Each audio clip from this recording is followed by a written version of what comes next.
Welcome to this video. We're just going to be further looking at some more of the flat earth, but first I want to go over one of the major reasons why I believe that the flat earth theory has become very prevalent over the past couple of years. And as we've gone over some verses from the Quran, we can see that the Quran actually speaks about Jesus' death, or God. In Surah 4:55 speaks about Jesus' death and him being brought up to be with God, and for God himself to contend against those who contended against Jesus Christ, and the fact that he died. And those who are contending against Jesus' death are the Muslims themselves, because later on the Quran was changed. As the Muslims talk about the Bible being changed, they don't realize that their own Quran has actually been changed multiple times, and maximum we've got about 70% of it just now.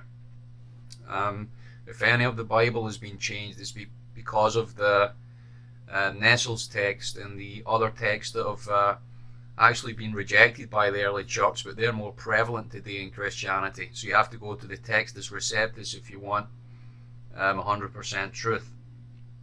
And so we're just going to look at this video, and it should amaze some people.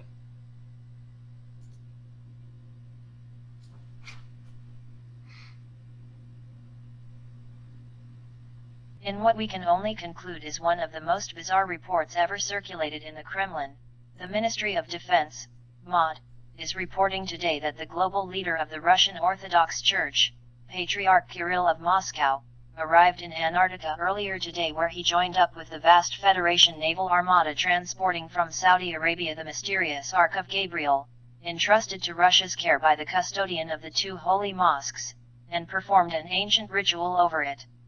Read from a secret text given to him by Pope Francis just days prior in Cuba, when these leaders of Christianity's two top sects met for the first time in nearly 1,000 years. According to this MOD report, and which we had previously reported on in our December 6, 2015 report, Russia begins transport of Saudi Arabia's mysterious Ark of Gabriel to Antarctica.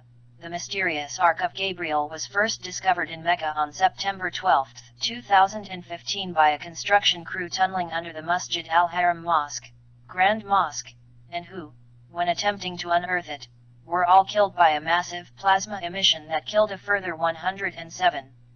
Even worse, this report continues. On September 24, 2015, during a second attempt to unearth the mysterious Ark of Gabriel, another massive plasma emission killed an estimated 4,000 more people, but which Saudi officials blamed on a stampede. Quoting from the original MOD report as to what Saudi officials did next, we can read: after the catastrophic death toll involved with the Saudis' second attempt to remove this mysterious device/weapon, His Holiness Patriarch Kirill was then contacted by the Grand Mosque emissaries in regards to one of the oldest Islamic manuscripts possessed by the Russian Orthodox Church that was saved from the Roman Catholic Crusaders in 1204, when they sacked the Church of Holy Wisdom, now known as Hagia Sophia, in Constantinople, present-day Istanbul, Turkey, titled Gabriel's Instructions to Muhammad. Important to note, and virtually unknown in the West, were that the Roman Catholic Crusades, and like they mirror today, were not only against the peoples of Islamic faith, but also against those having Russian Orthodox faith too. And why? During these crusades, the Russian Orthodox Church not only protected their own religious libraries from being destroyed, but also those belonging to Muslims. As to the contents of this ancient Islamic manuscript, Gabriel's Instructions to Muhammad, it centers around a group of instructions given to Muhammad by the angel Gabriel in a cave called Hira, located on the mountain called Jabal an-Nur, near Mecca, wherein this heavenly being entrusted into Muhammad's care a box/ark of immense power he was forbidden to use, as it belonged to God only and was, instead, to be buried in a shrine at the place of worship the angels used before the creation of man until its future uncovering in the days of Yom al-Qiyamah, or Qiyamah, which means literally Day of the Resurrection. On December 6, 2015, this report notes, Federation naval research vessel Admiral Vladimirsky departed the Saudi Arabian port of Jeddah with the Ark of Gabriel bound for Antarctica, accompanied by a vast naval armada ordered for its protection by President Putin, and that. Okay, it was interesting. I was just going to comment about Resurrection Day, because this is what the Muslims contend, of course, about Jesus' death and resurrection. So I think it's definitely a lot of truth in this. Strangely, also included capsules with Russian soil to be placed in the areas of military glory and burial sites of Russian sailors at selected ports of call along the long journey to the Southern Ocean. Upon his learning of the grave and global implications associated with this mysterious Ark of Gabriel, this report continues. Pope Francis contacted Patriarch Kirill requesting an urgent and immediate meeting while warning that the end is near, after which Patriarch Kirill agreed to meet the Roman Catholic Church leader in Cuba on February 12, an historic meeting between these two leaders that had not taken place between these churches' leaders in nearly 1,000 years. Though the exact nature of the talks between Patriarch Kirill and Pope Francis remain classified at much higher level than we're granted access to, analysts in this report do state that an ancient secret manuscript was given to Patriarch Kirill by Pope Francis that pertains to the Ark of Gabriel, whose legend behind it claims it was written directly by the Watchers, angels, described in the Book of Enoch.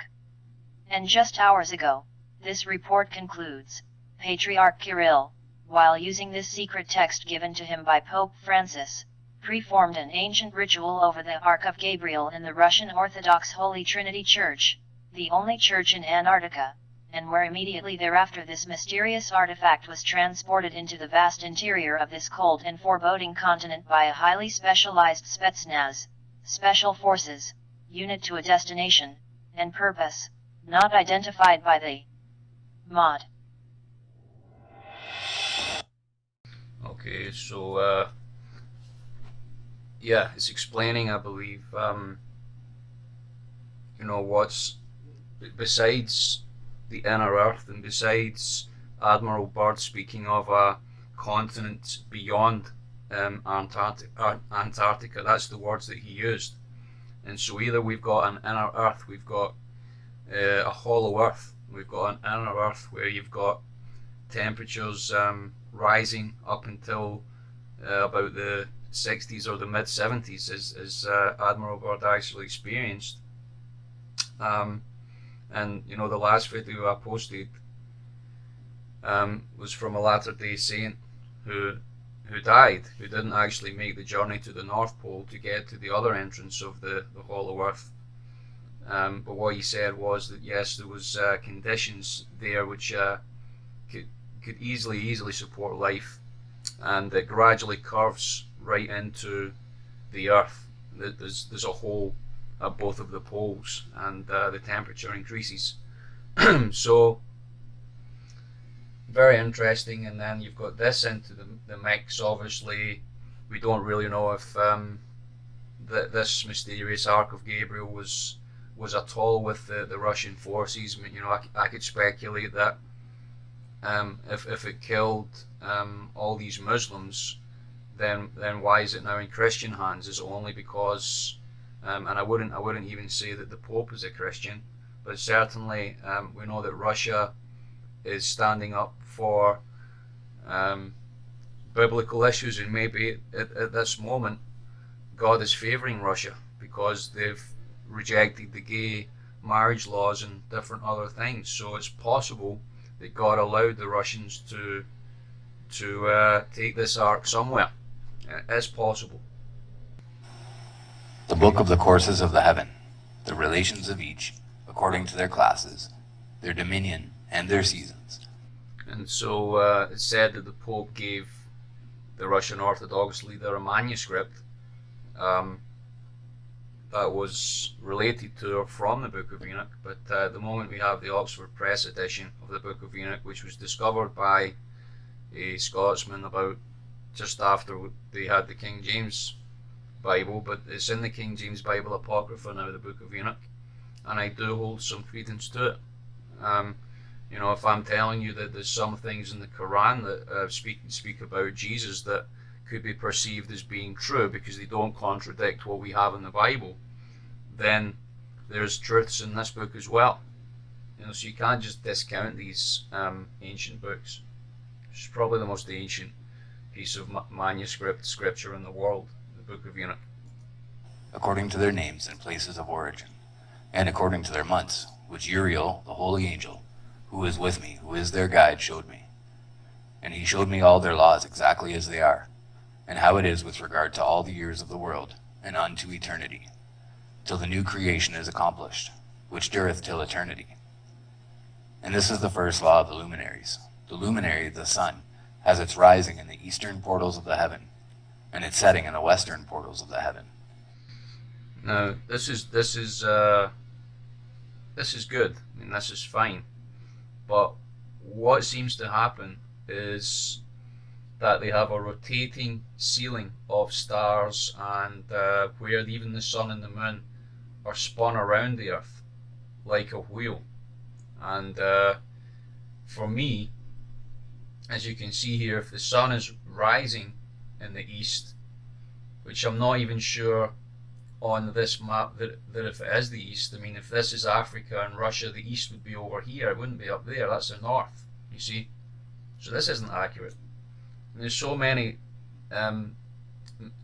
misaccuracies, that are in a lot of these models about the flat earth, and this is why either it's done deliberately so you can't get your head around the theory, or the flat earth is just a complete lie and it's a diversion to stop people saying that there is a South Pole.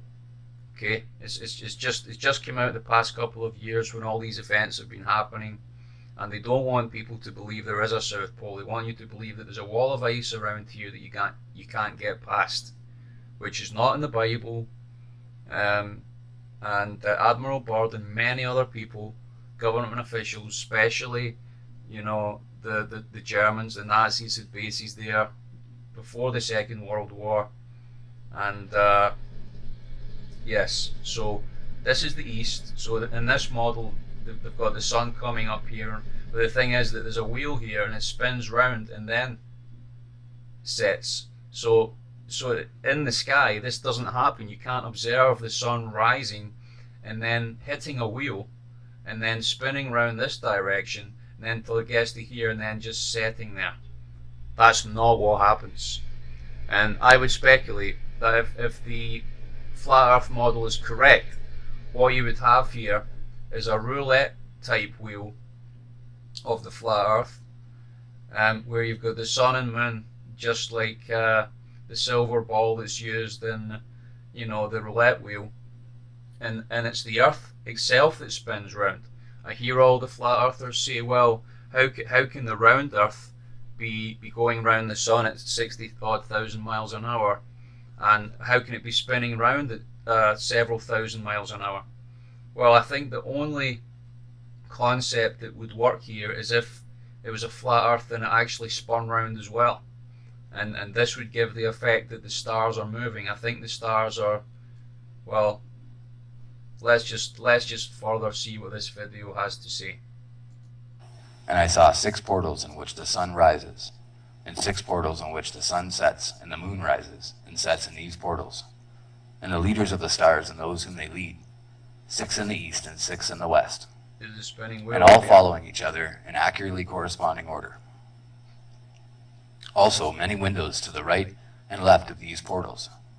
And first there goes... So you've got the dome here, and then you've also got a spinning dome, a spinning wheel dome. I mean, they say that this is simple. This is simpler than the round earth, but to me this is absolutely very, very, very complicated indeed way to look at things.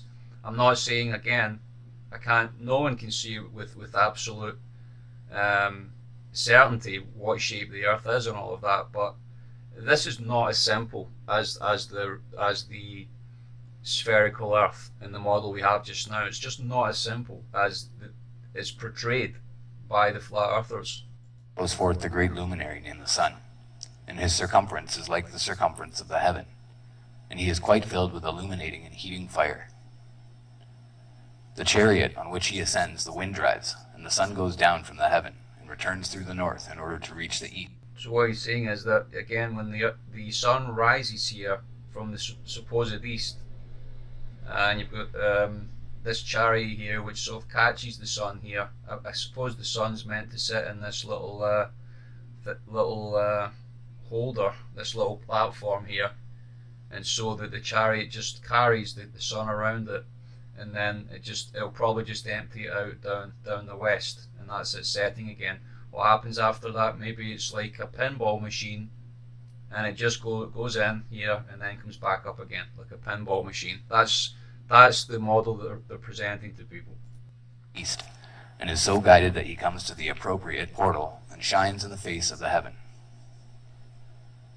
In this way he rises in the first month in the Greek portal, which is the fourth, those 6 portals in the east. Again, I'm not knocking this. I believe all of this has validity, but it's how you interpret it. We are at the age of interpretation, I believe, because there's so much disinformation out there. So it's very important how we interpret everything. A lot of people's ears and hearts are hard and closed towards truth. And, this channel is about, yes, it's uncovering truth, and it's about discussing truth. And if people are man enough to do that, then or woman enough to do that, then fine. But a lot of you are just like scared little mice, and are basically what Jesus said. You're like sheep. If there's some channel or some video that's got a lot of hits, you'll thumbs it up and you'll say that's wonderful, that's great, and you'll go back to your life not even thinking about what you've just seen. So And in that fourth portal from which the sun rises in the first month are 12 window openings, from which proceed a flame when they are opened in their season. When the sun rises in the heaven, he comes forth through that fourth portal 30 mornings in succession, and sets accurately in the fourth portal in the west of the heaven. And during this period, the day becomes longer, and the night nightly shorter to the 30th morning. On that day, the sun is longer than the night by a 9th part, and the day amounts exactly to 10 parts, and the night to 8 parts. And the sun rises from that fourth portal, and the day becomes 12 parts, and the night is shortened and becomes 6 parts, and the sun mounts up to make the day shorter and the night longer. And the sun returns. Okay, so they say that also the sun and the moon and so on can get nearer the earth and can get more far away from the earth, and we can observe that, of course, in the spherical earth model. But again, they don't tell you how this dome, which seems to be a set shape, can detract.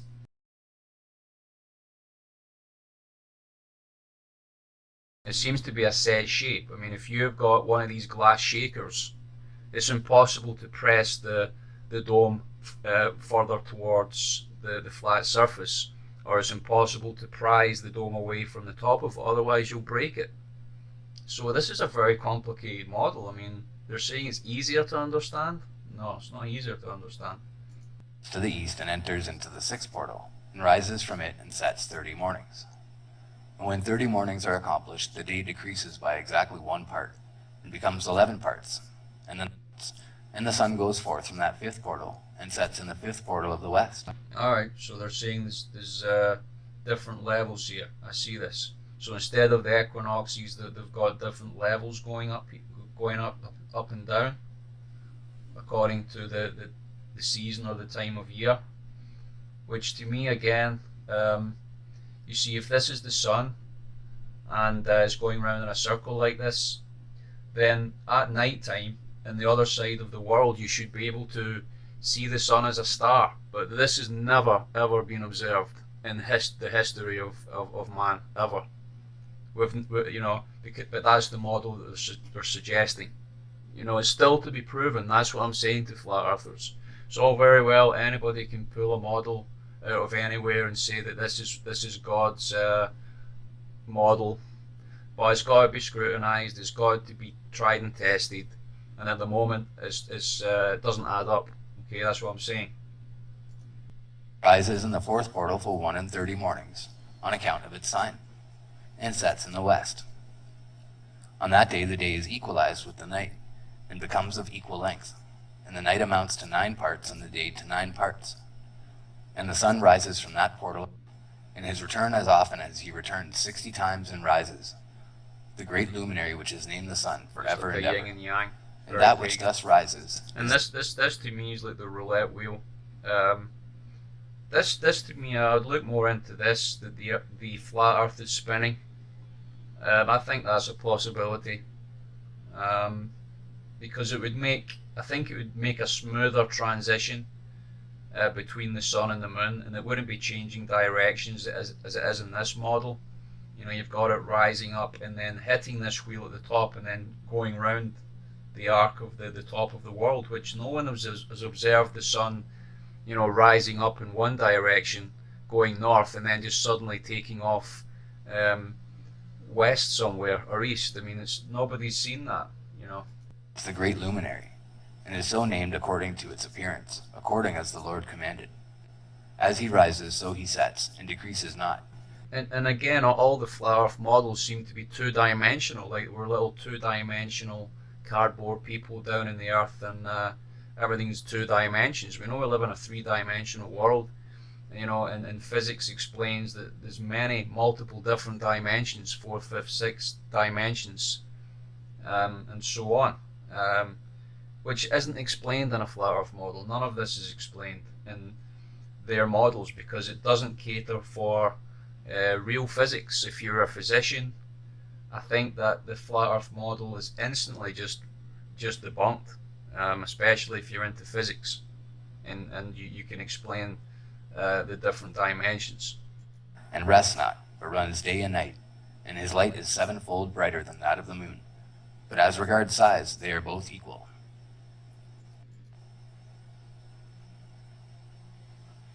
And after this law, I saw another law dealing with the smaller luminary, which is named the moon.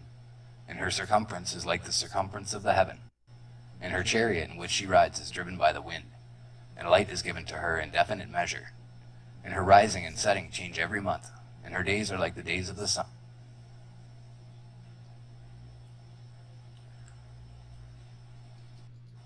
And when her light is uniform, it amounts to the seventh part of the light of the sun.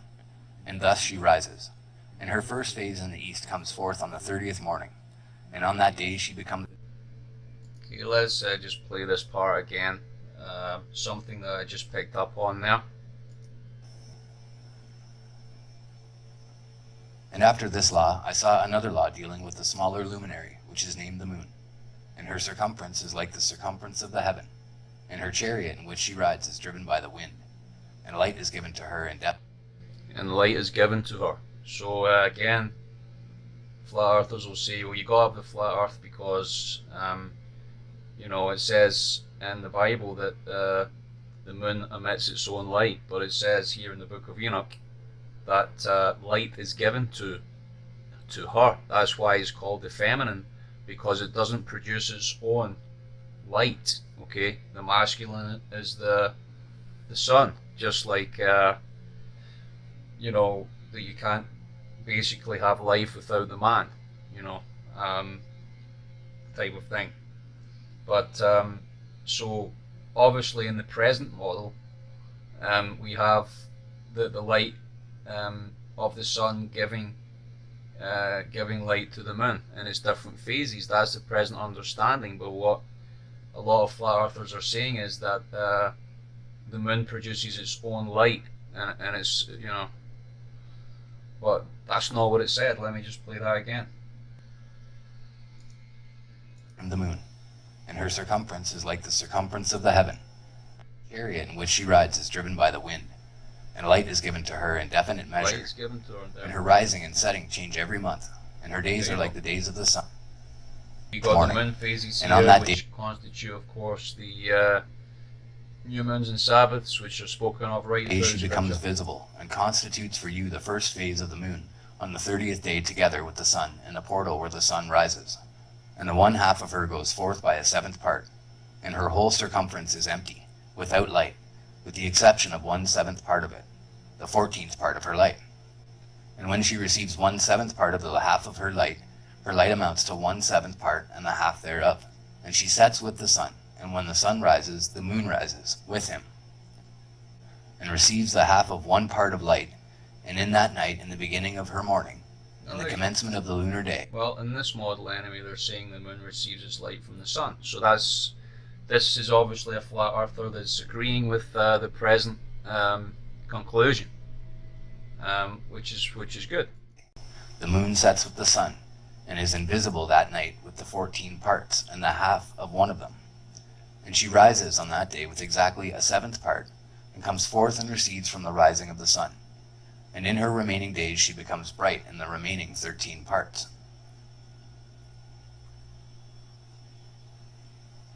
And I saw another course, a law for her, and how according to that law she performs her monthly revolution. And all these Uriel, the holy angel, who is the leader of them all, showed to me, and their positions. And I wrote down their positions as he showed them to me. And I wrote down their months as they were, and the appearance of their lights, till 15 days were accomplished. Okay, so 15 days is when we have the full moon. Every single moon, usually there's 12 of them.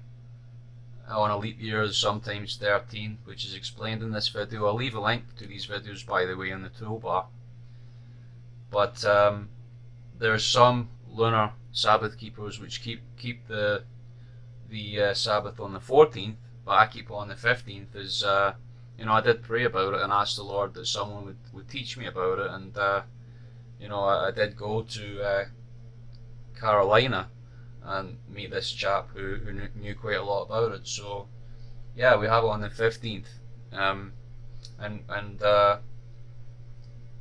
I guess the present solar lunar calendar that I've done will be coming to an end in a few months, but again, it's quite an easy thing to pick up.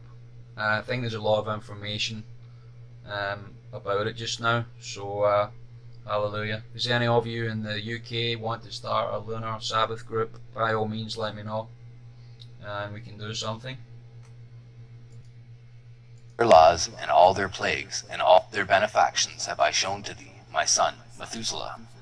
And the first quarter is called the east, because it is the first, and the second the south, because the Most High will descend there, yea.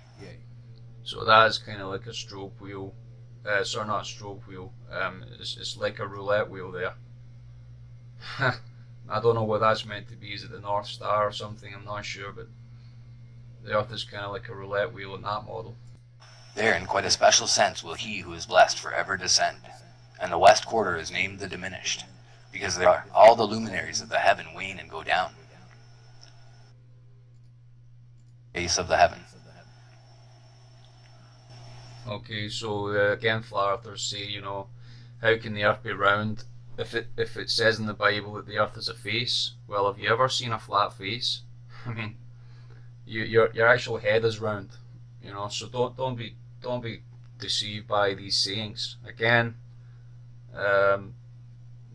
very well could still possibly be a flat Earth, but not according to these types of models. And again, the wisdom is just doesn't answer a lot of questions for me. Okay, so this is a model of the inner Earth here, saying that the Giza pyramid has entrances into the inner Earth, different places, Italy, different places. They might call them portals, or they're just tunnels that you can literally go down. And I believe there's even one at the Vatican as well, that goes several miles into the Earth. And so the Vatican itself might be sitting at one of these tunnels or entrances or portals to the inner Earth. I wouldn't be surprised if it was. And we know that this central sun could well itself be the lake of fire,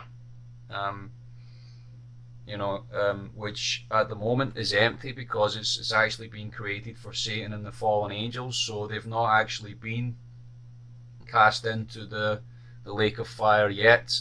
But what we do have around these parts is hell, which is different cells, different places where when a person dies, their soul goes here if they've not repented, if they don't know Jesus Christ. Jesus Christ himself said that I'm going to the heart of the earth, just like Jonah was in the whale for 3 days and 3 nights, the Son of Man shall be in the heart of the earth. And so do I believe Jesus went to hell? I believe there was a part where the righteous souls went to, which was called Abraham's bosom. I think that he also gave the souls in hell a chance to repent and follow him to heaven, which a lot of them were so hateful and spiteful against God that they actually rejected that. So it takes quite a lot of hate towards God to actually reject an offer of eternal life. And to be with God, of course, it takes a lot of hate to do that. But this is why we must always forgive our enemies. We must always show forgiveness towards those who lie about us and who mistreat us.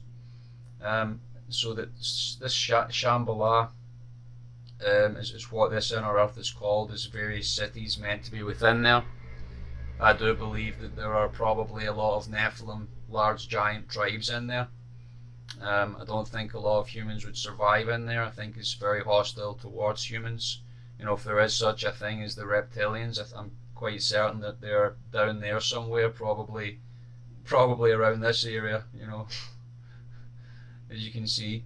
But we'll look at a model of the flat earth so that you don't think I'm being biased. Then we'll look at their model of different worlds out there. And you can just briefly see Admiral Byrd's flight going into the entrance in the North Pole here, and then you've got a similar entrance here in the South Pole, which is probably connected with the pyramid that's there and different other things there. Here's an example of what flat earthers say when you go around here, and well, this should be closed off, but it's just an example. There's not many examples of it, to be honest with you. I mean, I think there's just so many problems with the flat earth theory that there's so many different models of the flat earth that you know, they haven't really come to a conclusion yet. This is one of them. The other one with the dome around the outside, so you won't be able to get out into other worlds, where, you know, there's maybe angels here, as people speculate, that live here, or this is heaven. And maybe the only way to get through is, one speculated, is through one of these pyramids. There might be a portal to get underneath the dome or something and then come out here into these other worlds. And so this is a sort of a model here, which none of them, to my mind, are remotely accurate. I mean, look, there's another one. Okay, it's quite a well-known one here. Just so many of them, to be honest with you. I mean, so yeah, you know, I've yet to see a correct model of the flat earth, but I hope you enjoyed this video. I hope it was enlightening for you, and may the Lord bless you.